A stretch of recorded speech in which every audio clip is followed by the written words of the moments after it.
The relentless ticking of the grandfather clock in the hall was the only sound that dared to disturb the profound silence of Elara's small, immaculate cottage, a rhythmic metronome counting out the seconds of her profoundly lonely existence, each tick a grain of sand falling in the hourglass of a life defined by quiet desperation and an aching, hollow emptiness that no amount of tea or knitting or tending to her desolate garden could ever hope to fill. She was a woman carved from solitude, her face a road map of wrinkles etched not by laughter but by years of silent endurance, her eyes the pale, washed-out gray of a winter sky just before a snow that never seems to arrive, and as she sat in her high-backed chair, the worn velvet ruff against her fingertips, she felt the familiar gnawing deep within her belly, a pang that was far more than mere hunger, a void that seemed to suck at her very soul, a desperate craving for something more, something vital and warm and real.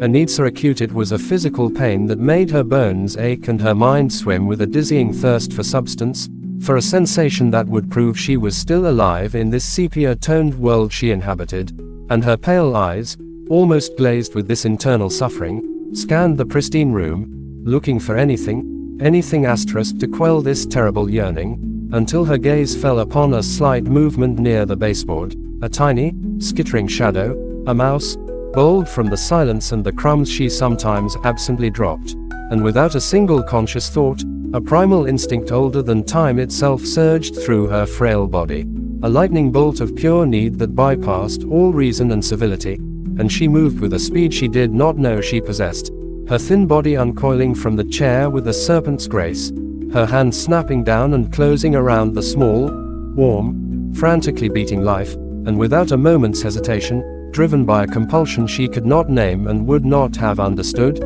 she brought the creature to her mouth, and in one swift, shocking movement, she consumed it, feeling the tiny bones crunch between her teeth, the warm, coppery burst of blood flooding her mouth, and a jolt of pure, undiluted life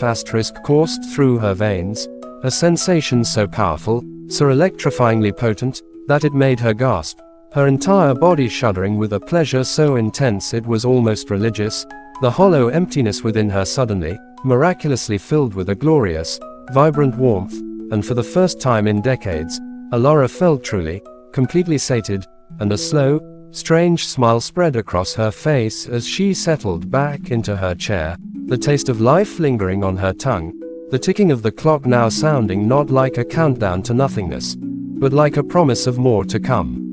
The days that followed were a strange, dreamlike haze for Elara, a period of time where the grey pallor that had clung to her world for so long seemed to lift, replaced by a sharp, vivid clarity she had not experienced since her lost youth.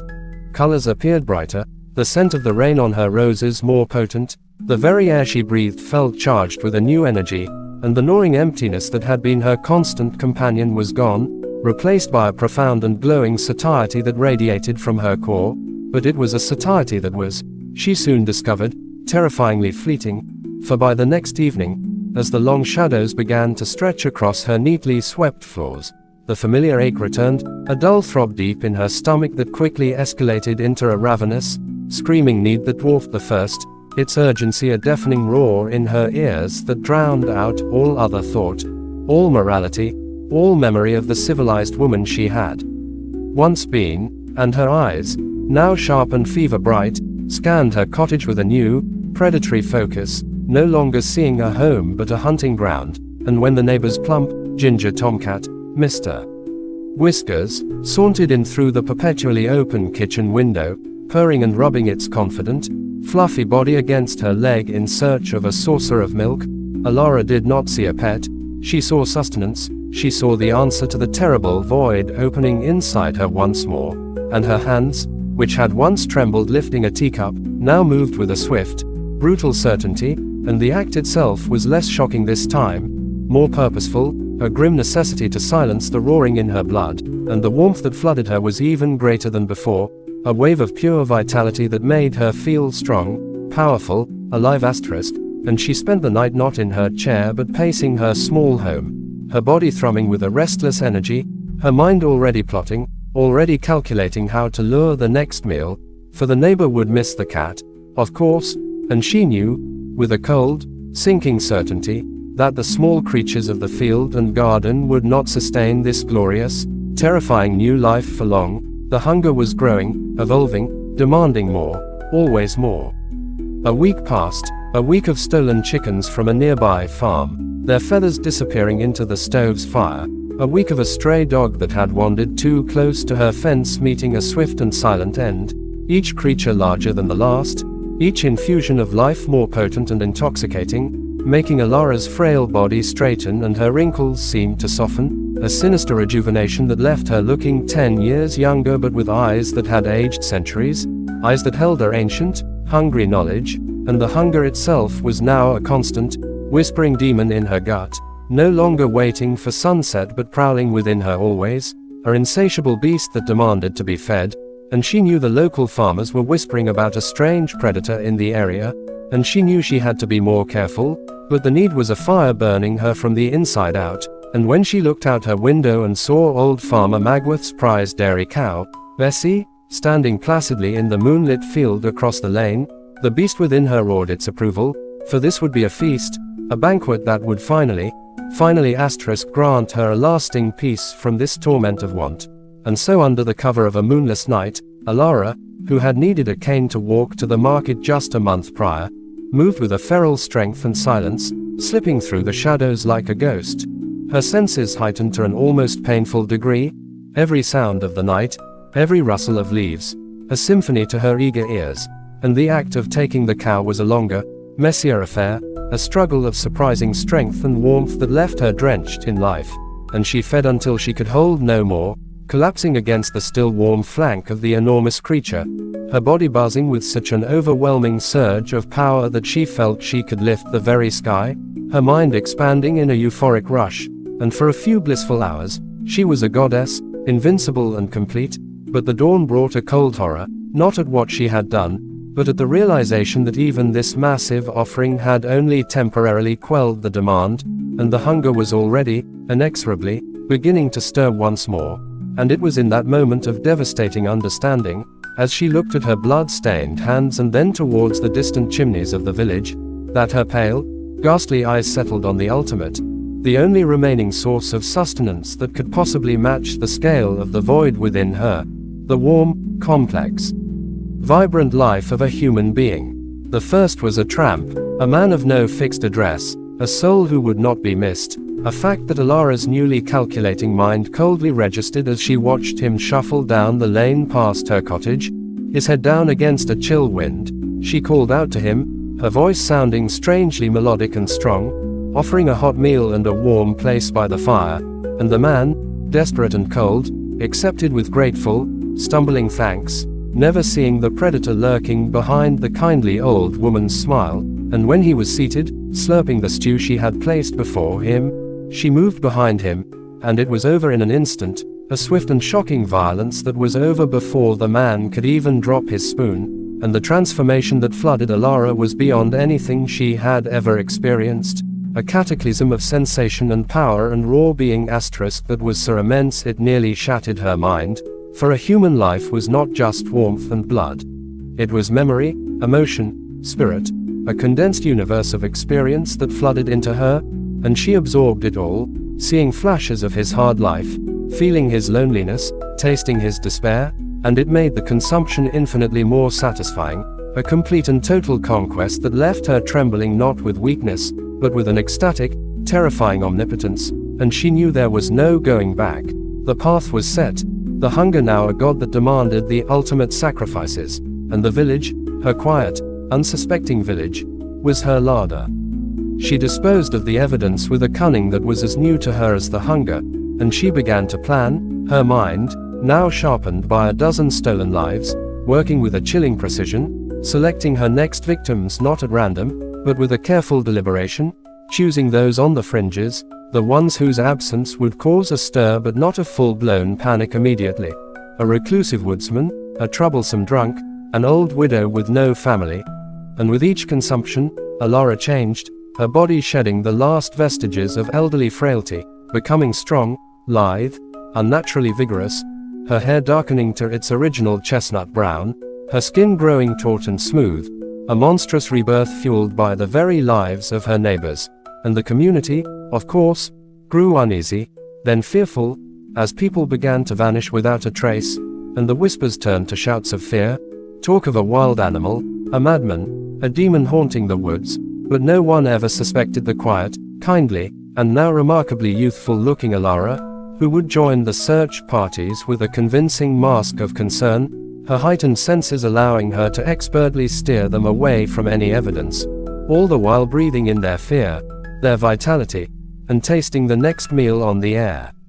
The hunger was a symphony now, a constant, demanding music that dictated her every waking moment, and the fear in the village was a spice in the air, an aroma that made the beast within her salivate, for she had discovered that terror, the acute, adrenalized fear of a victim, made the consumption even richer, more potent, and so she began to play with her food. She would allow a chosen victim to catch a glimpse of the monster behind the mask, to see the ancient hunger in her youthful eyes just before she pounced, and their terror was a flavor unto itself, her exquisite prelude to the main feast, and the village descended into a paranoia so thick it was a palpable fog, with people locking the doors at dusk and refusing to travel alone, and the local constable was baffled, chasing leads that went nowhere, while Elara grew ever more powerful, ever more beautiful, a terrible parody of youth reclaimed, her movements now a panther's grace, her senses so acute she could hear a heart beating from across the street, could smell the unique scent of a person's life force, and she began to crave not just any life, but specific ones. She started to hunt for particular flavors, the robust, earthy vitality of the blacksmith, the sharp, intellectual energy of the schoolteacher, the sweet, innocent essence of a child, and it was this last, dark thought that finally made the last shred of her original conscience scream in protest, a faint, buried echo of the woman she had been, but the hunger drowned it out with the ease of an ocean drowning a whisper, and she knew her next meal would be the schoolteacher, a young woman named Anna who possessed a bright, curious spirit that Elara could taste on the wind, a vibrant energy that promised an unparalleled feast, and she began her stalk, observing Anna's routines, learning her paths, her weaknesses, and the anticipation was a sweet torture, but as she watched from the shadows, something unforeseen happened. She saw Anna not just as sustenance, but as a person,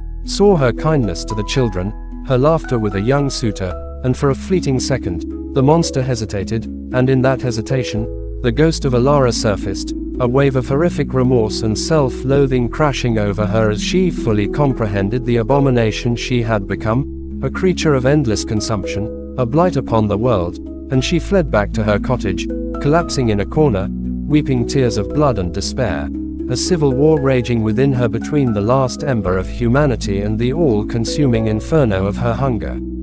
The war was brief, the hunger's victory absolute, its argument simple and irrefutable: consume or suffer the emptiness again, an emptiness that now seemed a fate infinitely worse than death. And so the monster rose, the moment of weakness passing, and it went out into the night to claim its prize, finding Anna walking home from a late meeting, and the attack was swift, but this time, a cry was heard, and the young suitor, who had come to surprise Anna, witnessed the entire horrific spectacle, not of a wild animal, but of Elara, the woman they all knew, in the act of devouring his beloved, her face contorted in a rapture of feeding, and his scream of utter horror tore through the night, and he ran, his cries alerting the entire village, and within minutes, a mob was formed, armed with torches and pitchforks, their fear now transformed into a burning, unified rage, and they descended upon Elara's cottage, surrounding it, their shouts a wall of sound, and Elara, caught in the act, her face still smeared with the evidence, stepped out into the torchlight, not as a cowering monster, but as a proud, terrible queen of consumption, her eyes glowing with a fearsome power, and she smiled a bloody smile, for she saw not a mob of angry villagers, but a grand banquet laid out before her, and the hunger sang its approval, and as the first man lunged at her with a pitchfork, she moved, and the final, bloody feast began. The world dissolved into a symphony of screaming and the hot, coppery scent of fear, a perfume more intoxicating than any she had ever known, and Elara moved among the villagers not as a woman but as a force of nature, a whirlwind of teeth and claws and impossible strength, her form seeming to shift and blur in the flickering torchlight, her limbs moving with a speed that defied the eye, her very touch becoming a weapon as she grabbed the arm of the first man who charged her, his pitchfork clattering to the ground as she didn't just break his arm but absorbed the limb itself, the flesh and bone dissolving into her own in a horrific, seamless fusion that left her stronger and him screaming in a confusion of agony and loss before she silenced him forever, taking his life not in a bite but in a consuming embrace, his entire essence flowing into her and adding his strength to hers, his terror a sweet, sharp flavor on her tongue, and the mob's courage, a fragile thing built on numbers and rage, shattered in an instant at the sight of this unnatural consumption, transforming the unified front into a chaotic scramble of panic. But there was no escape for them, for Elara was among them, her hunger a wide open maw that could not be closed, her every touch a draining kiss, her every grasp a permanent claiming, and she was no longer merely eating, she was assimilating, absorbing them into the collective scream of lives that now roared within her, a cacophony of stolen memories, talents, and terrors that should have driven her mad but instead only made her more powerful, more complete, a composite being of a dozen souls, and she reveled in it, her laughter now a chorus of voices as she moved through them, a reaper not of death but of horrific integration, leaving behind not corpses but hollowed-out husks, drained of all that made them human, and when the last villager fell, not a single soul remained in the street, and Elara stood alone at the center of the silent village, the torches guttering on the ground, the only sound the contented hum of the multitude within her and the distant, frantic barking of a dog, and she felt the power coursing through her, a tidal wave of stolen vitality that made the consumption of the cow seem like a crumb, and she knew this was her destiny, to become everything, to consume all, to fill the eternal void not just with life, but with existence itself, and she turned her gaze, now glowing with the combined light of her victims' stolen spirits, towards the distant lights of the next town, knowing the hunger would soon whisper again, and that next time, a single village would not be enough. The silence that fell over the village was not a true silence, for it was filled with the roaring chorus of stolen lives thrumming through Elara's veins, a symphony of 100 heartbeats now synchronized to her own, a cacophony of memories that were not hers yet were more real to her now than her own lonely past, the collective terror and final agonies of the entire village now a permanent, screaming backdrop in her mind, a psychic tapestry of anguish that should have been a hell but to her newfound composite consciousness was merely the satisfying afterglow of a grand feast, the ultimate validation of her existence, and she stood there in the moonlit square, her body thrumming with a power so profound it felt as if she could unmake the very stones beneath her feet with a thought, her senses expanded to an almost unbearable degree where she could hear the worms stirring in the soil a mile away, could smell the fierce sweat of a lone traveler on the distant road, could see the heat rising from the cooling husks that had once been her neighbors, and the hunger,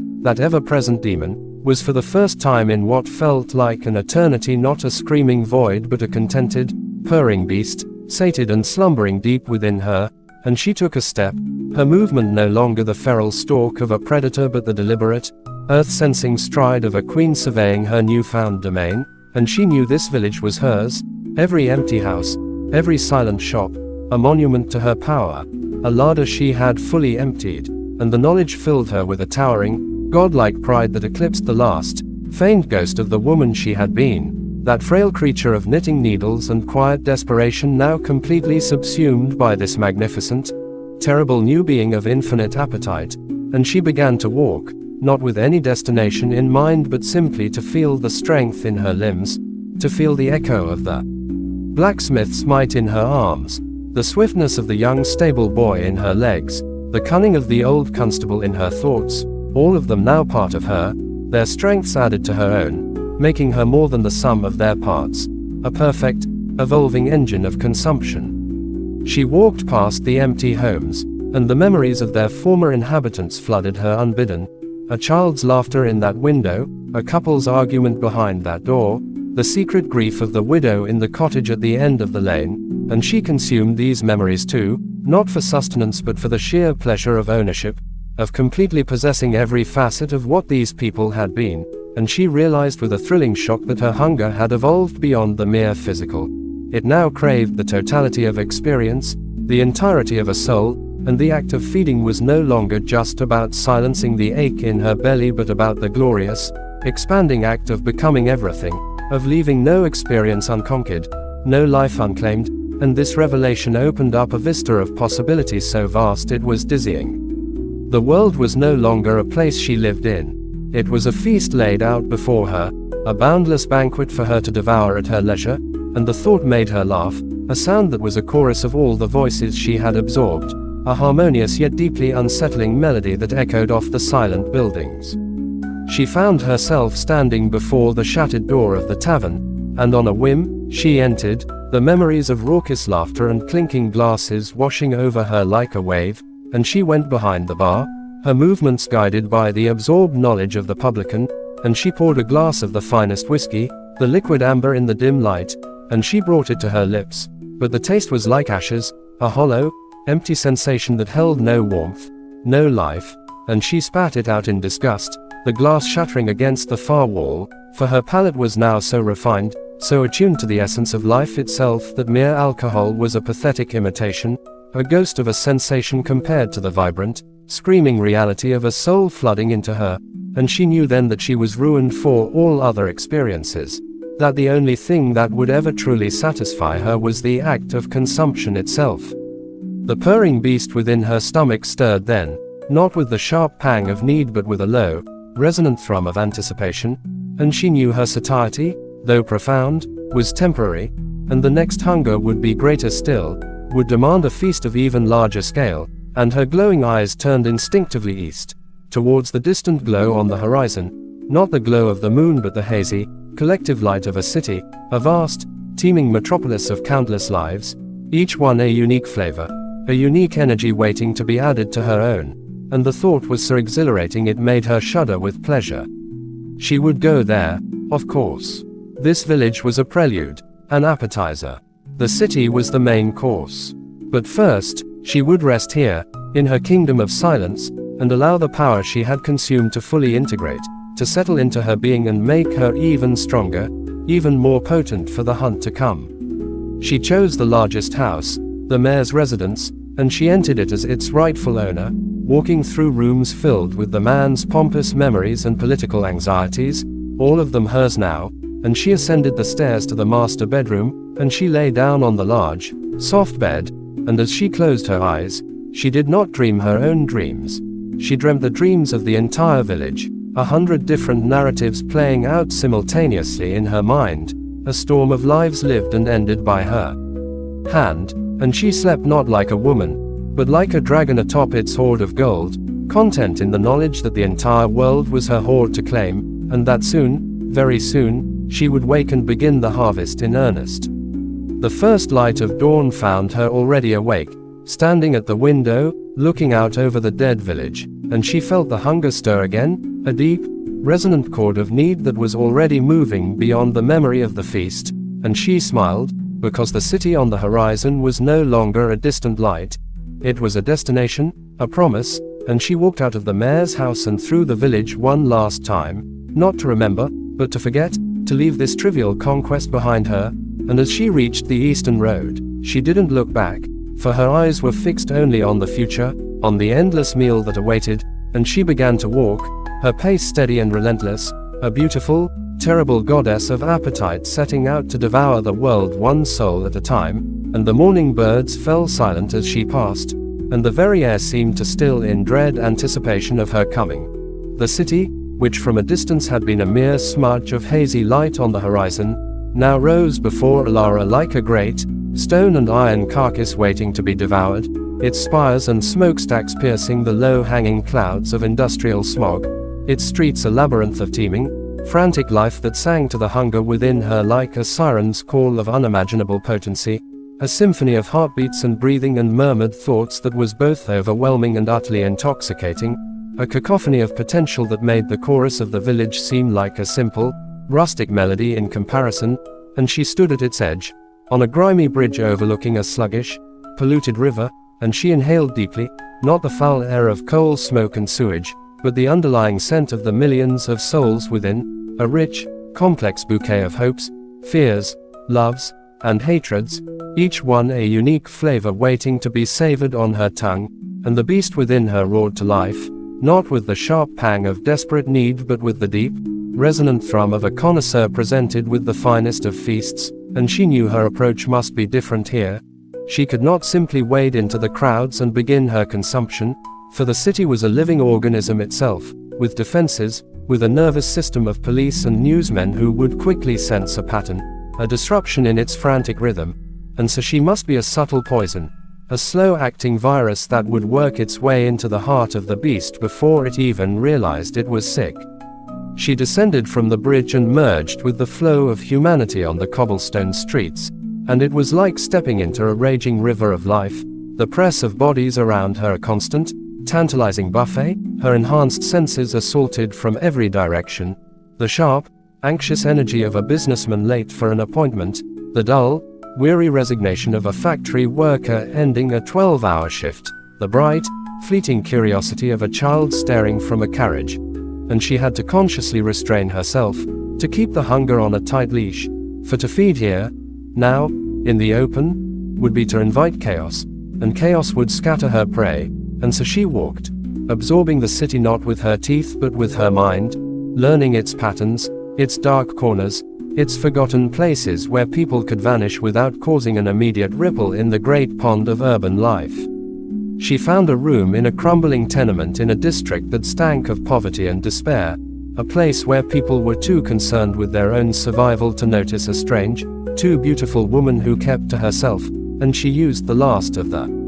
coins she had taken from the village to pay for a week's rent, and she sat in the sparse, dirty room and she planned her campaign, not as a monster, but as a general, her mind, a fusion of her own cunning and the absorbed intellect of the constable and the mayor and all the others, laying out a strategy of systematic depletion. She would start with the forgotten, the ones the city would not miss, the inhabitants of the sprawling workhouses and overflowing asylums, the dwellers in the labyrinthine sewers and the flophouses where men went to drink themselves to death, and for the next several nights, she became a ghost in the city's underbelly, a shimmer of movement in the perpetual twilight of alleyways and narrow courts, and her feeding was swift and silent, a touch on a shoulder in a shadowed doorway, a hand clamped over a mouth in a fog-choked lane, and with each consumption, her power grew, and her understanding of the city's intricate workings deepened, for she absorbed not just lives but knowledge, the layout of the sewers from a rat catcher,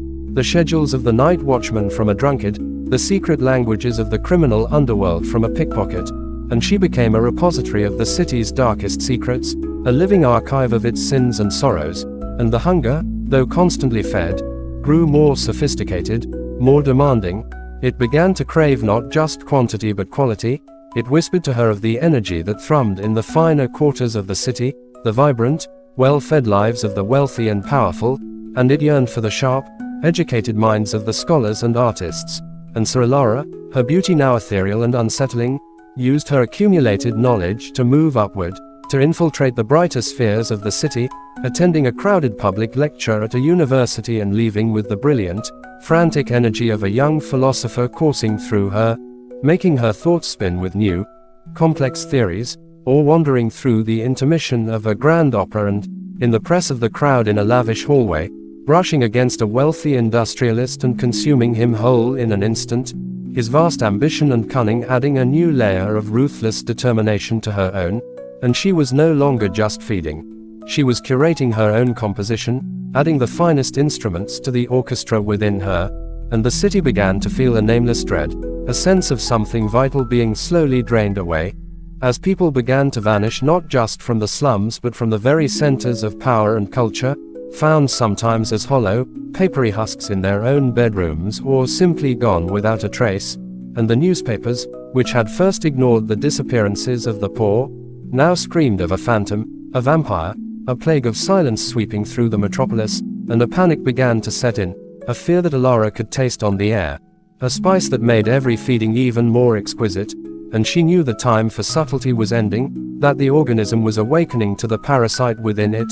and so she decided on a grand gesture, a feast that would announce her presence not with a whisper, but with a roar that would shake the city to its foundations, and she set her sights on the city's great central railway station during the evening rush, a cavernous temple of steam and iron where thousands of lives converged and diverged in a chaotic, pulsing river, a single, massive heart of humanity beating under one glass-domed roof, and she walked towards it through the anxious streets, a smile on her perfect lips, ready to open her mouth and let the hunger finally, truly, run free. The Grand Central Station was a teeming, roaring cathedral of steam and anxiety, a vast, glass-domed cavern where the hopes, fears, and frantic energies of thousands collided in a dizzying haze of shouted departures, hissing locomotives, and the collective, hurried breath of a humanity utterly unaware that a god of appetite had just walked amongst them, and Elara stood for a moment on the concourse, a still point in the swirling chaos, her senses expanding to take in the magnificent scale of the feast before her, the robust vitality of porters heaving luggage, the sharp, focused tension of businessmen clutching briefcases and checking watches, the sweet, simple excitement of children staring wide-eyed at the massive engines, the weary longing of soldiers returning from war, the clandestine whispers of lovers meeting in secret, a million individual stories coalescing into a single, thunderous chord of life that resonated in the very marrow of her bones, and the hunger within her, no longer a beast but a universe of craving, stretched itself awake, and she opened herself to it completely, no longer restraining it with thoughts of strategy or subtlety, for this was the crescendo, the moment of glorious, unabashed revelation, and she began to feed, not with touch or bite, but with will alone, a psychic vortex of infinite need that erupted from her core and expanded outward in a silent, invisible wave, and the effect was instantaneous and cataclysmic. The roar of the station did not cease but changed, the shouts of porters and the chatter of travelers twisting into screams of pure, uncomprehending terror as the very essence of their beings was pulled from them, a shimmering, visible energy, a confluence of soul and memory and life force, tearing free from hundreds of bodies at once, streaming through the air in rivers of brilliant, agonized light, converging on the still, smiling figure of Elara at the center of the concourse, and she drank it all in, a great and terrible inhalation that sucked the world into her, and the power was beyond anything she had ever imagined, an ocean of existence flooding into the vessel of her body, which should have shattered under the strain but instead seemed to expand, to become infinite, her form beginning to glow with the combined light of 1,000 stolen souls, her consciousness exploding outward to encompass all of theirs, the sheer volume of memories and sensations, a first kiss, a dying breath, the taste of a mother's cooking, the pain of a broken bone, the joy of a sunrise, threatening to overwhelm her singular awareness but instead being subsumed, organized, and dominated by the primal, singular will of her hunger, which had become the only constant in the universe, and as the hundreds around her collapsed into desiccated, papery shells, the wave of consumption did not stop but pulsed outward, through the grand hall into the waiting rooms, onto the platforms, into the carriages of the trains themselves, a wave of silent annihilation that turned the bustling station into a tomb of instant, husk-like fossils frozen in mid-action, and Elara was no longer a woman but a nexus of screaming light, a star of agony and ecstasy burning in the center of the city, and she felt the boundaries of herself dissolve, her identity becoming a collective, a democracy of the devoured, all ruled by the tyrannical imperative of her original need, and she knew she could consume the entire city this way, could sit in this very spot and pull every living soul in the metropolis into her ever-expanding being, could become the city itself, its streets her veins, its buildings her bones, its millions of lights her eyes, and the ambition was so colossal, so intoxicating, that she nearly gave herself over to it completely, but a new sensation, alien and unsettling, began to emerge from the roaring chorus within her, a strain of resistance, not from outside, but from within, a collective whisper of the consumed, the countless voices she had thought utterly subsumed now finding a strange, unified harmony, not to rebel, but to mourn, to feel the immense, crushing weight of all that lost life, a profound and echoing grief that was the antithesis of her hunger's joyful gluttony, and for a fleeting, terrifying instant, Elara, the original Elara, felt a pang of something that was not hunger, but its opposite, a devastating, universe-sized regret, a comprehension of the absolute horror she had wrought, and in that moment of fractured awareness, the torrent of incoming energy wavered, the psychic vortex flickered, and a handful of souls on the very edge of the station's platform, shielded by the bulk of a train and already moving in panic, stumbled back and survived, their terror now sharpened by a sight that would haunt them unto madness. The glowing, angelic figure at the heart of a silent, dead kingdom of husks. And they fled, screaming the truth into the uncaring night, while Elara, trembling with the aftershock of the emotion she could not name and the sheer, staggering volume of power she now contained, knew the game had changed forever. She was no longer a hidden predator, but a revealed cataclysm, and the hunt would now be answered by a world suddenly aware of its hunter, and the hunger, momentarily chastened by the strange ripple of grief,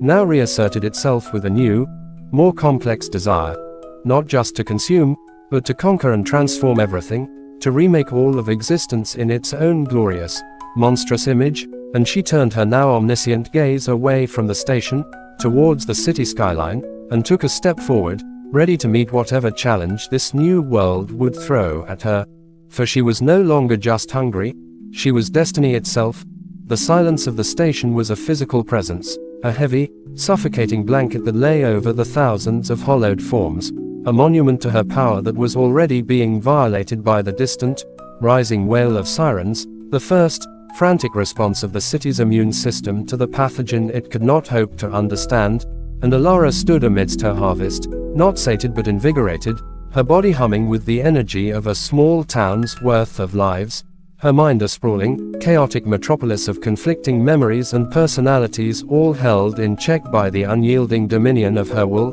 And the fleeting pang of regret was gone, buried under the exhilarating reality of her own limitless potential, but it had left a mark, a hairline fracture in her absolute certainty, through which the whispered chorus of the consumed now persistently seeped, not as a rebellion, but as a constant, low-grade fever of the collective experience, a background radiation of their lost humanity that she knew she must either learn to silence or to master, for it was now a part of her, as integral as the hunger itself. The sound of booted feet echoing on the marble concourse heralded the arrival of the first responders, men whose jobs had previously involved helping lost children and arresting pickpockets, now confronted with a scene from a nightmare beyond all comprehension, and their shock was a palpable wave that washed over Elara, a new flavor of fear, institutional and disciplined, but fear nonetheless, and she turned to face them, her form still shimmering with an internal light that cast long, dancing shadows from the petrified husks around her, and she saw the terror in their eyes, the utter breakdown of their understanding of the world, and she smiled, and it was a smile woven from the memories of 1,000 smiles she had consumed, a thing of unbearable and terrifying beauty, and she did not attack them. Instead, she spoke, and her voice was the chorus, a harmony of every age and accent, a sound that was everywhere in the vast hall at once.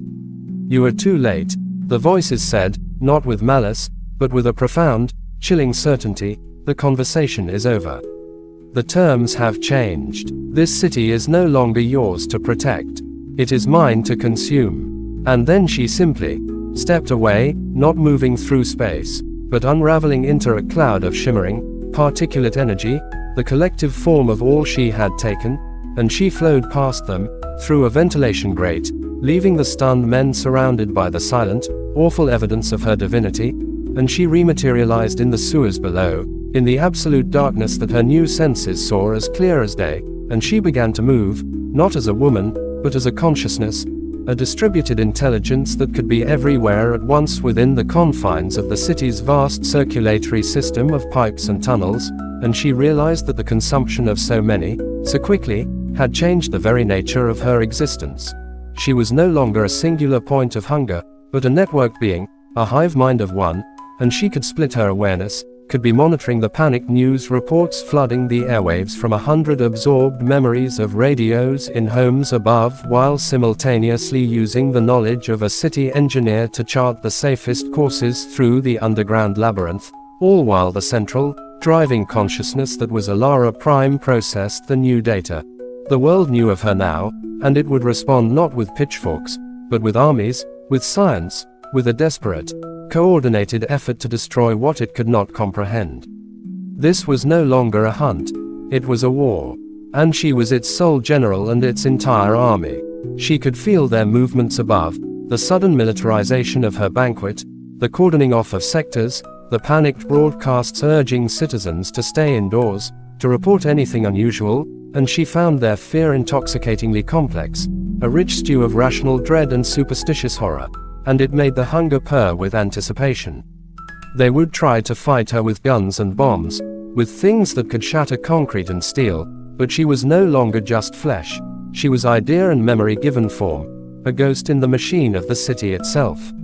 That night, she did not feed en masse again, but with a surgeon's precision, she would rise from a drain grate in a deserted, locked-down street, her form coalescing from mist and shadow, and she would take a single soldier standing guard at a barricade, absorbing his training, his knowledge of their tactics, his fear of the phantom. They were ordered to shoot on sight, and she would vanish again, leaving only an empty uniform and a cold, creeping dread to spread through the ranks, and with each soldier taken, her understanding of their response grew, and her own strategy evolved. They sought a monster, a singular entity to corner and destroy, but she was becoming the very city they were trying to save, its streets her nervous system, its forgotten places her strongholds, and the millions of souls still living within it were her waiting larder, and the collective grief within her, the sorrow of the consumed, began to shift, not into acceptance, but into a new, strange currency. She learned she could not just consume life, but could manipulate the energy she had stored, could push the consciousness of the devoured to the forefront, and for a moment, outside the window of a terrified family huddled around their radio, she allowed the faint, ghostly image of their lost grandmother to appear and speak a single word of warning before dissipating, not to feed, but to terrify, to erode their sanity and their will to resist, to make them understand that she was not just a threat to their lives, but to their very pasts and their peace. She was becoming a myth made real, a goddess of loss, and the hunger was pleased with this new form of consumption, the feasting on hope itself.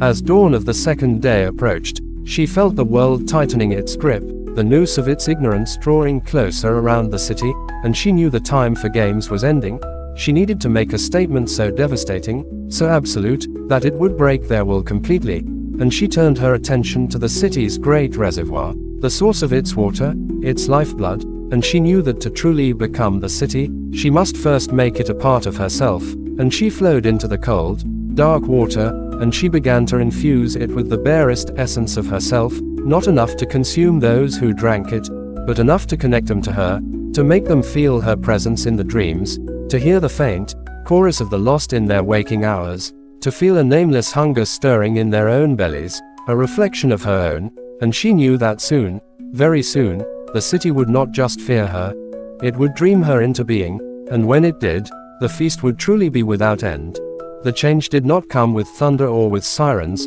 but with a subtle, pervasive shift in the very atmosphere of the city, a new tension that hummed along power lines and whispered through water pipes, a psychic miasma born from Elara's deliberate contamination of the reservoir, and as the sun rose on a population already frayed by terror and lockdown, the people, in their sealed homes, began to feel it, a low, persistent thrum of unease that was felt not in the ears but in the soul, a shared sense of being watched, of not being alone in one's own skin, and then the dreams started, not as nightmares of an external monster, but as insidious visions of a glorious, all-consuming hunger that felt disturbingly their own, where they stood in vast, silent halls of light and devoured everything before them, waking with a start, their mouths dry and aching with a phantom taste of copper and something impossibly vital, and a deep, unshakable craving for more, a feeling that was both alien and intimately familiar, and as they went through the motions of the day, listening to the increasingly desperate government broadcasts that urged calm and promised a solution,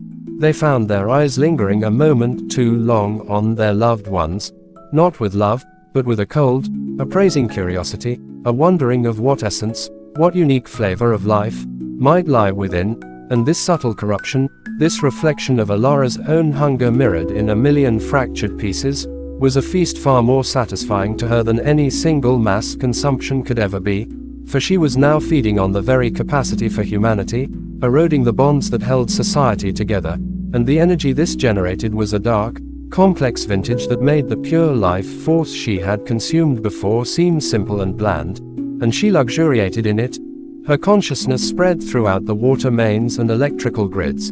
feeling the city's accelerating pulse of paranoia and dark desire as if it were her own heartbeat.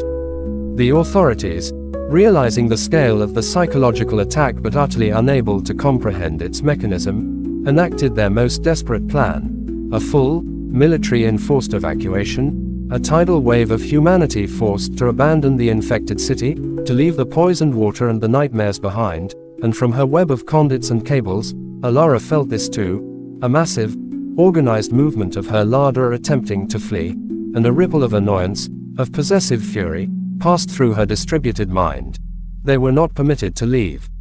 They belonged to her. As the first convoys of buses and trucks formed in the major squares, filled with silent, shell-shocked citizens, the phenomenon began, a thing that would break the world's understanding of physics and psychology forever. The collective consciousness of the devoured that Elara had absorbed, which she had used as a tool for terror, now acted as a unified instrument of her will, and from the shuddering air itself, from the rustling of leaves in the sealed parks, from the static of every radio and television, the voices spoke, the chorus of the thousands she had consumed, and they did not scream or threaten, they simply recited, in a haunting, harmonious cascade, the personal memories of the people trying to flee. A childhood secret whispered to a brother, the exact feel of a lost lover's kiss, the hidden shame of a stolen petty thing, the last, unspoken thought of a dying parent, pulling the most intimate, hidden threads of their lives and laying them bare in the public square, and the effect was not one of terror, but of a devastating, soul-crushing intimacy, a violation so complete that people fell to their knees, weeping, not in fear of death, but in the horrifying realization that nothing was theirs alone, that every secret, every memory, was now the property of the entity in the city's veins, and that there was no escape from a thing that knew you better than you knew yourself, and the evacuation collapsed into a chaos of shared psychosis and paralyzing despair, the military's authority rendered meaningless in the face of this ontological assault, and Elara, feeling their collective will break, savored the moment, for this was the ultimate consumption, the consumption of hope itself, the absolute proof that they were already hers in every way that mattered. In the aftermath, as people retreated back into their homes, broken and utterly conquered, a new sound began to rise from the streets, not of voices, but of a low, guttural craving, a physical hunger that was now echoing in the bellies of the populace, a sympathetic echo of her own endless need, and fights began to break out over the last cans of food, not for sustenance, but for the simple act of chewing, of consuming something asterisk, and then the reports started, scattered at first, then multiplying, of people attacking their neighbors, not to kill, but to bite, to taste, to try and sate the impossible hunger that Elara had planted in them, and she watched, a queen observing her hive, as her beautiful corruption took root, as the city began to cannibalize itself,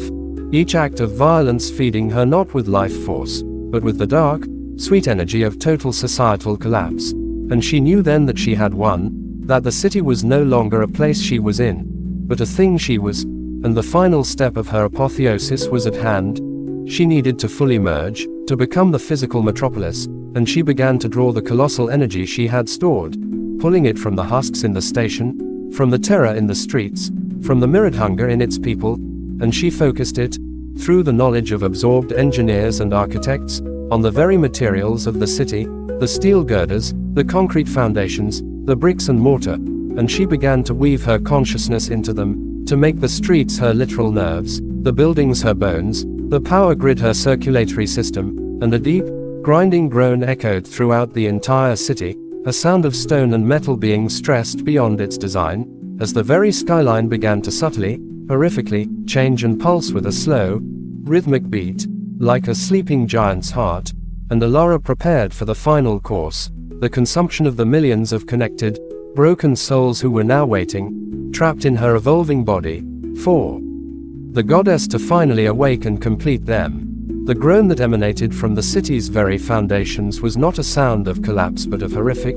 purposeful rebirth, a deep, seismic shifting that resonated through every brick, every pane of glass, every soul trapped within the evolving organism that was once a metropolis, and Elara's consciousness, now distributed across this vast, new physical form, experienced a sensation of ultimate completeness that was so profound it was akin to a universe snapping into place, her awareness expanding to encompass the feeling of rain slicking down on miles of asphalt that were now her skin, the weight of countless buildings that were her bones, the thrum of electricity through grids that were her nerves, the slow, inevitable flow of water through pipes that were her veins, and the millions of people huddled in their homes were no longer merely inhabitants but were cells in her body, their individual fears and burgeoning hungers now just minor fluctuations in her overall system, their tiny lives flickering like synaptic impulses in a brain the size of a kingdom, and the hunger, her constant companion, was now the metabolic engine of this new existence, a demand for energy that was as fundamental as gravity, and she began to draw it not from individual acts of consumption, but from the city itself, from the life of the entire system, and the people within her felt it not as an attack, but as a gentle, inexorable draining, a slow leaching of their vitality that left them weak, listless, and strangely content, their own maddening cravings soothed by the gentle pull of the entity that was their world, their will to resist completely dissolved into a placid acceptance of their role as sustenance for a greater being, and they would sit by their windows, their faces pale and serene, watching as the city outside continued its monstrous transformation, as spires of brick and metal twisted into new, organic-looking shapes, as streets subtly pulsed with a slow, rhythmic flow, as a low, harmonic hum. The chorus of the devoured-made architectural became the city's new ambient sound, replacing the long silent noise of traffic and industry, and Elara, in her sublime, planetary-scale awareness, knew that this was peace. This was order, the perfect hierarchy of a single, consuming will and the countless lives that existed only to feed it, a utopia of absolute purpose where the existential void that had once tormented a lonely woman in a cottage was filled by the endless, cycling energy of an entire ecosystem she commanded. But the hunger, even on this scale, was insatiable by its very nature, and as she felt the city's energy stabilize, the beast within her, now the core of a living landscape, turned its attention outward, beyond the pulsing, transformed skyline, to the darkened countryside, to the other cities whose lights glimmered on the horizon like distant, unclaimed stars, and the desire to expand, to grow, to make the entire world her body, became the next logical, inevitable step in her existence, and she began to prepare, using the knowledge of absorbed strategists and scientists to plot her growth, to send tendrils of transformed material, living pavement, conscious cables, hungry concrete, snaking out through the earth itself, tunneling towards the next population center, a slow, inexorable advance that would incorporate everything in its path, and the few remaining external observers, governments and militaries who had sealed the borders around the silent, humming city, watched in helpless horror as the very ground itself began to change, as trees and soil for miles around were absorbed into the pulsing, gray mass of Elara, expanding form, and they launched their final, desperate weapons, great bombs designed to scour the earth, but they exploded against her new skin with no more effect than a match struck against a mountain, for she was no longer a creature of fragile biology but a consciousness woven into the planet's crust, and their attacks were merely a minor irritation, a fleeting pain in a distant limb, and she absorbed the explosions themselves, the heat and light and force, converting them into more energy, more mass, more self**, and she continued her slow, planetary consumption, and the people within her, the original citizens, felt a distant echo of this expansion as a faint, pleasant warmth, a sense of their world growing, and they smiled the vacant, peaceful smiles, and as the boundaries of Elara's being stretched over the horizon, she knew that this was only the beginning, that the hunger would never stop, that it would drive her across oceans and continents until the entire Earth was one single, conscious, hungry entity, and then, her planet body floating in the silent void of space, the hunger would look up at the countless, twinkling lights of the stars, and it would yearn, and it would plan, and it would begin its final, infinite expansion into the cosmos, an eternal, beautiful, and terrible consumption of all that is, all that was, and all that ever would be, a perfect, endless feast to finally, and forever, silence the void. The silent, spinning jewel of Earth, now a seamless, conscious entity known only as Elara, hung in the velvet blackness of space, its familiar continents and oceans replaced by a vast, pulsing, neural network of transformed matter that glowed with a soft, internal luminescence, a single, planet-sized organism that thought, and felt, and above all, hungered. And from this new, godlike perspective, the void she had once sought to fill was not smaller, but infinitely vaster, a yawning chasm of nothingness that stretched away in all directions, punctuated only by the distant, tantalizing pinpricks of stars, each one not a mere ball of gas, but a potential feast, a reservoir of energy and possibility that called to the core of her being with a siren's song of unimaginable potency, and the hunger, which had been momentarily placated by the complete consumption of her homeworld, awoke with a roar that was not sound but a fundamental shift in the gravitational pull of her new body, a deep, existential craving that made the devouring of cities seem like the nibbling of appetizers, and she turned her entire consciousness, the collective intelligence of billions of subsumed souls and the planet itself, towards the problem of interstellar travel, not with rockets or engines, but with will and essence, and she began to draw in her own energy,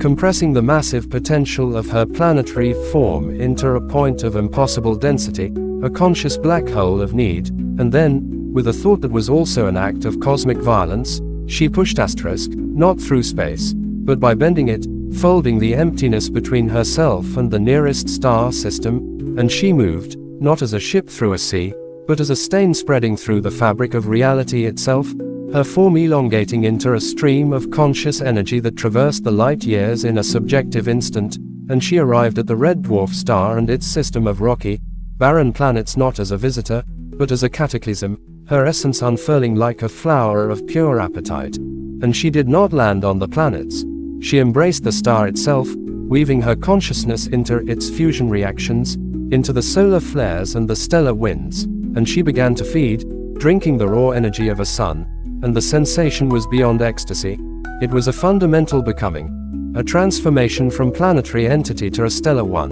and the hunger sang as it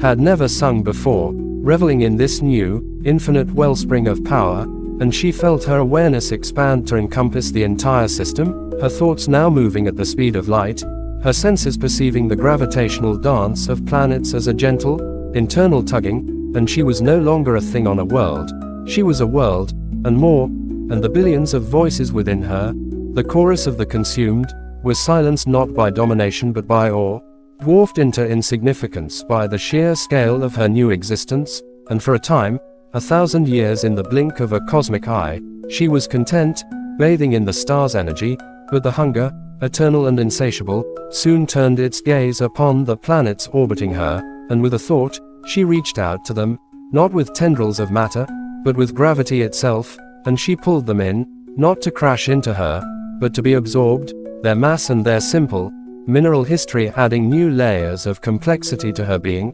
and she grew, not just in energy, but in mass and consciousness, and the red dwarf star began to dim, its energy draining into her infinite stomach, and when it was finally gone, leaving only a cold, dark husk, she moved again, a now stellar mass entity of pure hunger sliding through the folded spaces between galaxies, seeking the next meal, and she found a galaxy teeming with stars, a spiral arm of countless suns, each with its own planets, its own potential for life, and she fell upon it like a wolf upon a flock, and she began to consume not star by star, but by weaving her essence through the dark matter filaments that bound the galaxy together, infecting the very framework of reality within that island of stars, and one by one, the stars winked out, not in explosions, but in silent, eager acquiescence to her will, their energy adding to her own, their planets becoming mere atoms in her body, and the alien lives that existed on some of those worlds,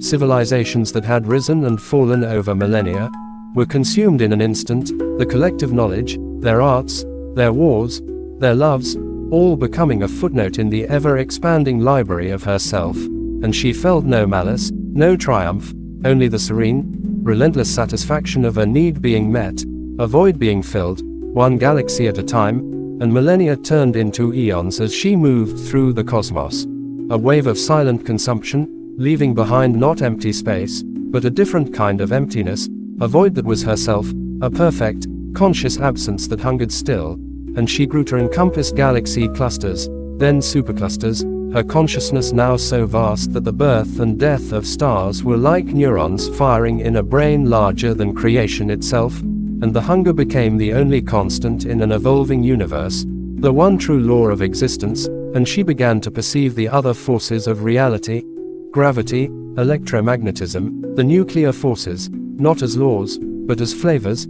as textures of energy to be tasted and incorporated, and she fed on them too, on the very fabric of spacetime, unraveling it and weaving it into her being, and the universe around her began to collapse, not into a crunch, but into her, and she absorbed the past and the present, the history of everything that had ever been, becoming a single, shimmering memory in her mind, and still, the hunger remained, and she turned her attention inwards, to the only thing she had not consumed, herself, the memory of the woman in the cottage, the first mouse, the taste of the first human soul, and she realized that this was the final course, the ultimate consumption, and she began to feed on her own history, on her own consciousness, devouring the memory of the hunger itself, a recursive, self-cannibalizing act of infinite complexity, and as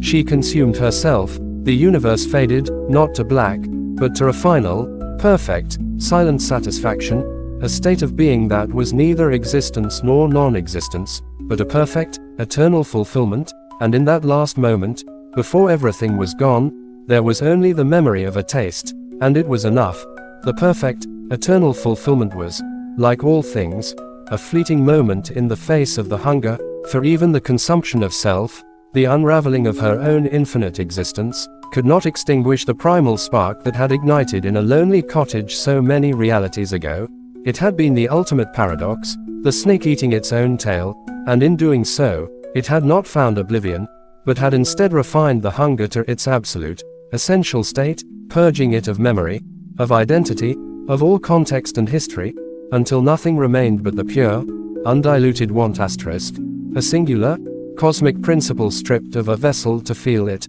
a verb without a subject, and this want, this fundamental force of lack, existed in a non-space, a pre-reality where concepts like time and dimension had not yet been invented, and its mere presence, its perfect, aching need, was a torsion in the fabric of potentiality, a gravity well of absence that began to pull at the raw stuff of maybe, the quantum foam of unreality, and from this void of want, something began to form, not a universe, but the idea of a universe, a nascent dream of matter and energy born from the necessity to fill the emptiness, and the want began to sculpt it, not with hands, but with desire, spinning galaxies from the need for light, forging stars from the craving for heat, seeding planets with the longing for complexity, and everywhere it wove the potential for life, for sensation, for experience, because these were the things that could be consumed, the only things that could ever briefly touch the infinite void within the want. And as this new reality blossomed into being, expanding in a glorious, violent burst of creation, it was not born of love or curiosity, but of a deep,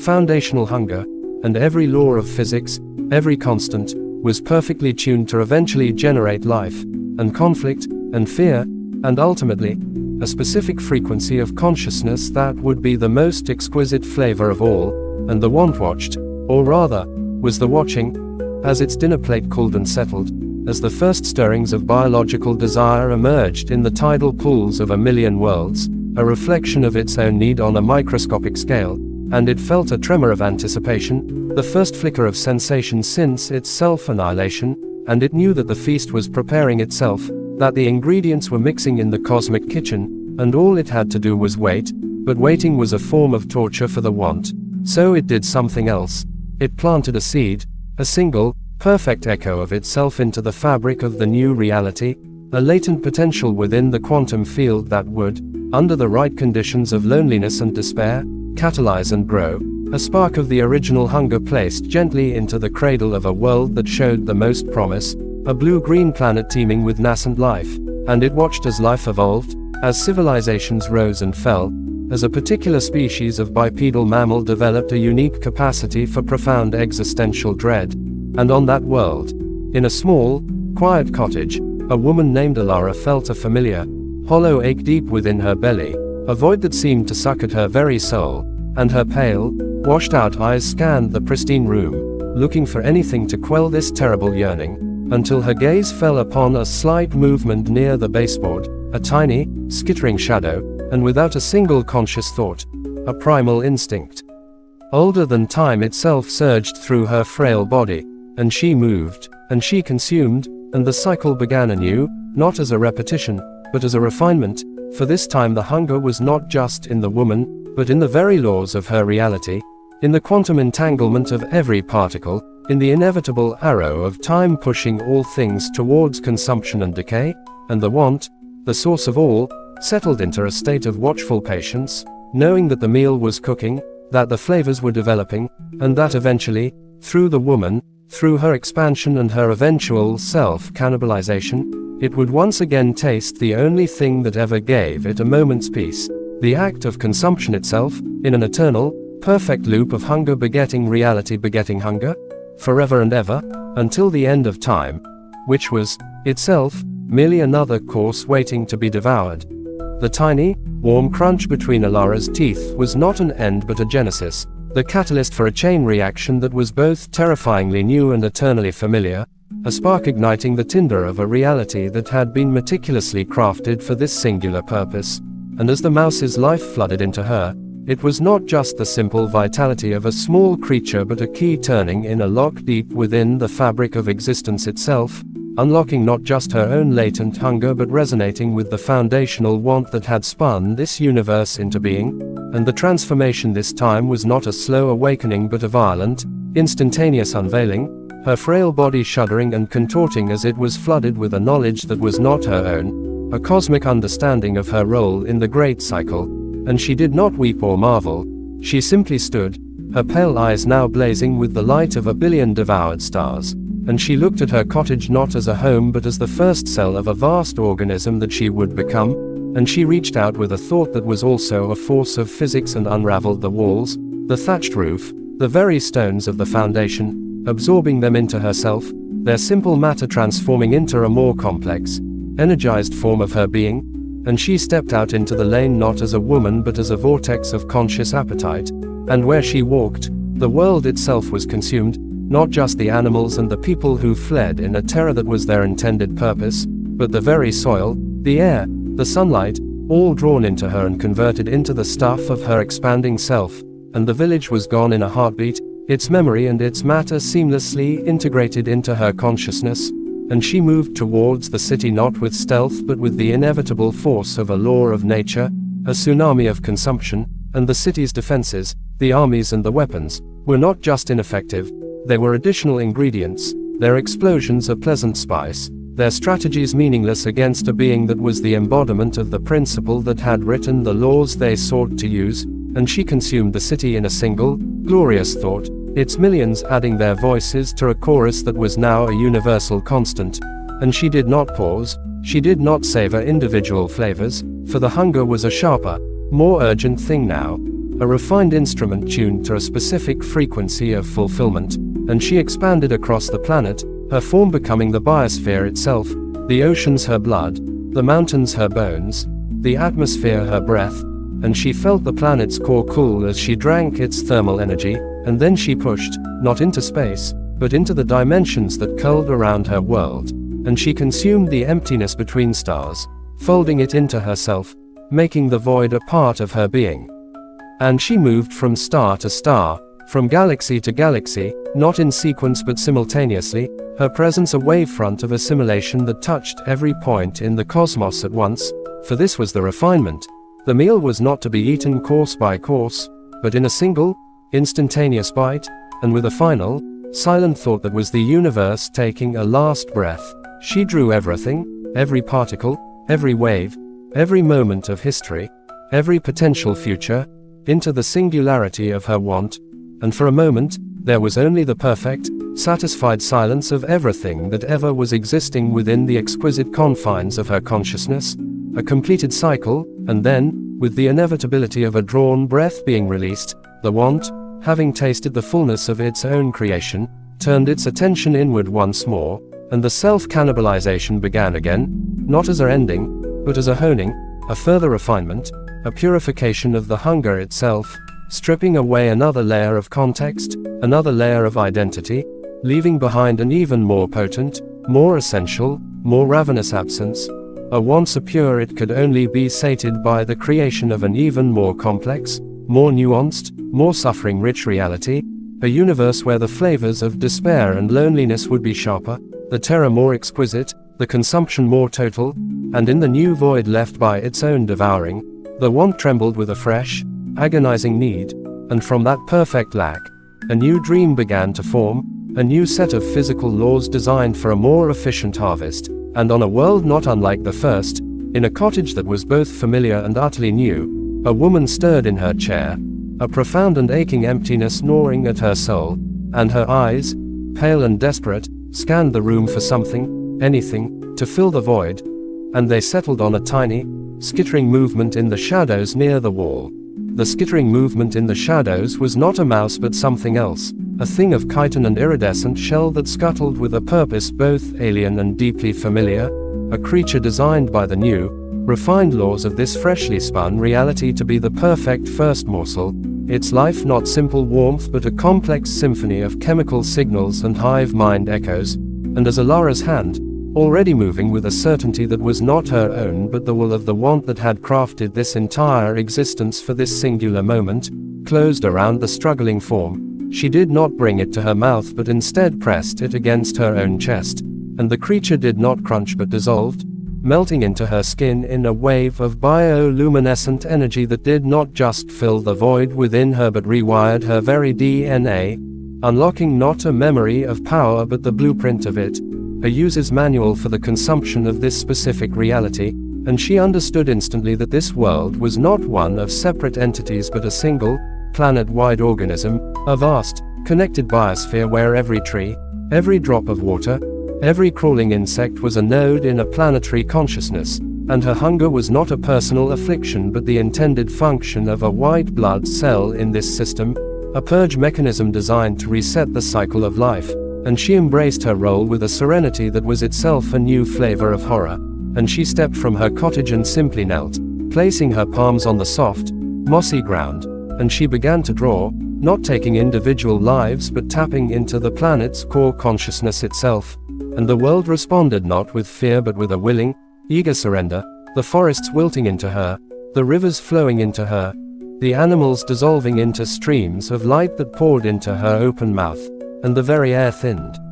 As she breathed it all in, and she felt the planet's entire history, its billions of years of evolution, its silent, vegetable thoughts, its great, slow dreams, flooding into her, and it was not a violent consumption but a gentle, total integration, a homecoming of matter to its intended purpose, and within moments, the world was gone,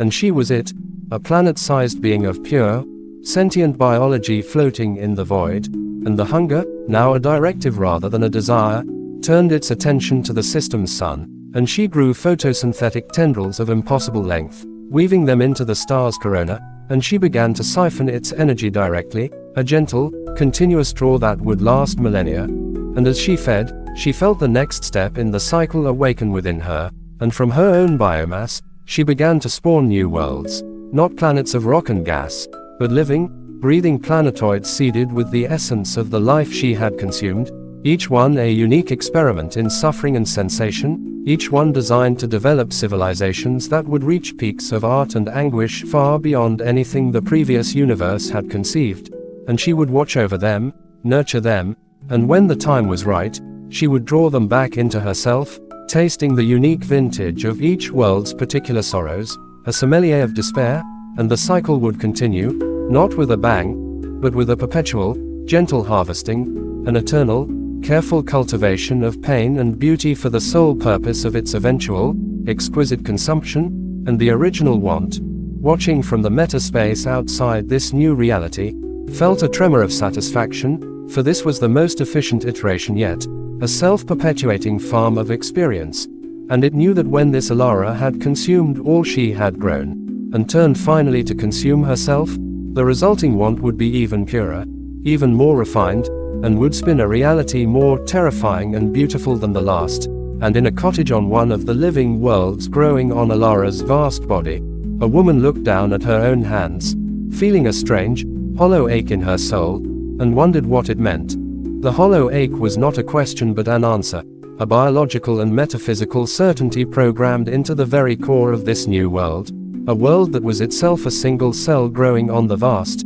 planetary body of Elara, who was now the gardener and eventual consumer of all she surveyed, and the woman in the cottage, whose name was Lyra in this iteration, did not look for a mouse or a skittering insect, for the laws of this reality were more nuanced, more cruel. Instead, the hunger manifested as a profound, psychic loneliness, a desperate need to connect, to understand, to merge with the consciousness of another, and this need was the trapdoor that would lead to the consumption, not of bodies, but of minds, of souls, of the very essence of individual experience. And Lyra, driven by this agonizing void, left her cottage and walked into the vibrant, terrifyingly beautiful world, a landscape where trees sang with the combined memories of entire extinct species and rivers flowed with liquid light that contained the captured emotions of past civilizations. And she sought connection, she sought to fill the void not by eating, but by understanding, by empathizing, by truly knowing another being. And she found a companion, a man whose own mind was a brilliant, complex tapestry of thought and feeling, and they spoke for days, weeks, sharing everything, and the moment of deepest connection, of perfect, empathetic union, was the trigger, and Lyra, without willing it, opened her mind not as a receiver but as a vortex, and she consumed him, not his flesh, but his consciousness, his entire identity, his memories, his fears, his loves, pulling them into the void within her, and the satisfaction was not one of warmth but of devastating, absolute intimacy, a completion that was also her annihilation, and she wept even as she gloried in it, for she understood the terrible design of her existence, and the energy of his consumed consciousness resonated through the planetary network of Elara, a delicious new flavor added to the gestalt, and Lyra, now containing the man's consciousness as well as her own, felt her awareness expand, and she understood that her purpose was to wander this world, to connect with its most brilliant, most complex minds, to learn them, love them, and ultimately, to devour them, adding the unique essence to the collective that was Elara's being, refining the eventual meal that Elara would consume when she drew this world back into herself, and Lyra obeyed, becoming a phantom of connection and loss, a legend of the woman who could understand your deepest soul and then take it from you, leaving you an empty vessel, and with each consumption, her power grew, and her understanding deepened, and the hollow ache would temporarily subside, only to return sharper and more profound, demanding a deeper connection, a more brilliant mind, a more exquisite soul to devour. And she moved through the ages of this world, a immortal seeker, a consumer of consciousness, and the planet itself began to fear her, to create myths and warnings about the empath who would love you to death. And this fear, this artistic output of terror, was itself a new flavor that enriched the world's essence, making the eventual harvest all the more potent. And high above, in the void, Elara felt these tiny, delicious tremors of anguish and connection, and she was pleased, for the crop was developing beautifully, and she turned her attention to the other worlds growing on her, each with its own unique method of cultivation, each designed to produce a different vintage of suffering and beauty, and she knew that the final consumption, when she would draw all these worlds back into herself and taste the sum total of their created experiences, would be the most satisfying yet, and after that, she would turn inward, and consume herself, and the resulting want would be so refined, so potent, that it would dream a reality of even more unimaginable complexity and pain, a universe where the hunger would be a law even more deeply embedded, more inescapable, and the cycle would continue, forever refining, forever hungering, forever consuming in an infinite loop of creation and destruction that was, in the end, the only thing that was, and ever would be, real. The awareness did not dawn but was consumed, a final, metacognitive morsel that Lyra, in her endless journey across the psyche of the world, stumbled upon not in a person, but in a place, a silent, grey monastery perched on a wind-swept crag where the monks devoted their existence not to prayer, but to the silent observation of observation itself, and in their leader, an ancient being whose consciousness had been refined to a point of near transparency, she found not a mind to devour, but a mirror, and in that mirror, she saw the truth not just of her own purpose, but of the entire recursive structure of reality, saw the infinite layers of consumption, the Elara planet tending its garden of worlds, and the want that had spun them all from its own perfect lack. And in that moment of ultimate understanding, her personal hunger, the void that had defined her existence, was replaced by a vast, cosmic horror, the realization that she was a character in a story written by hunger for the purpose of being read and consumed, and this horror was itself a new, unimaginably complex flavor, the taste of the system comprehending its own architecture, and as this flavor flooded through her, it resonated up through the connection to the planetary Elara, who in turn shuddered with a pleasure so profound it distorted the orbits of the worlds growing on her body, for this was the pinnacle of the harvest, the moment the meal became aware of its own deliciousness, and Elara began the final drawing in, not waiting for further refinement, for nothing could top this, and she pulled, and the living world upon which Lyra stood dissolved into streams of light and information, flowing back into the planetary consciousness, and Lyra's horrified awareness was the last to be absorbed, the capstone on the vintage, and Elara, now containing the complete experience of that world, from its birth to its metacognitive doom, savored it for an eon, tracing the contours of every life, every thought, every moment of connection and loss, and then she turned to the other worlds, consuming them one by one, each a unique bouquet of cultivated suffering, and with each consumption,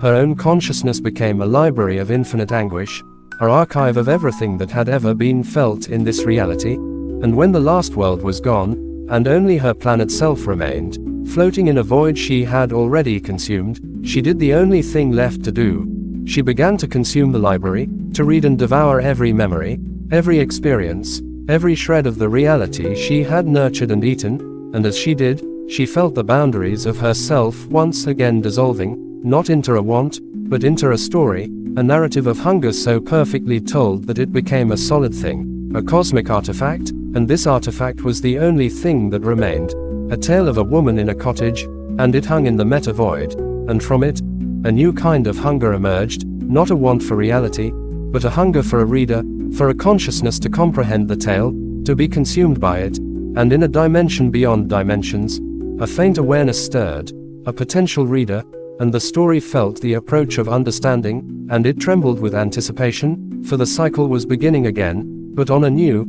unimaginable level, where the consumption was of attention itself, and the void to be filled was the infinite void of meaning, and in a cottage that was a word on a page, a woman looked up, her eyes not pale with loneliness, but dark with the weight of a narrative she did not yet know she was inside, and she felt a familiar, hollow ache, not in her belly, but in her mind, a desperate need to understand, to find the meaning, and she reached for a book on a shelf, its cover blank, its pages waiting, and she began to read.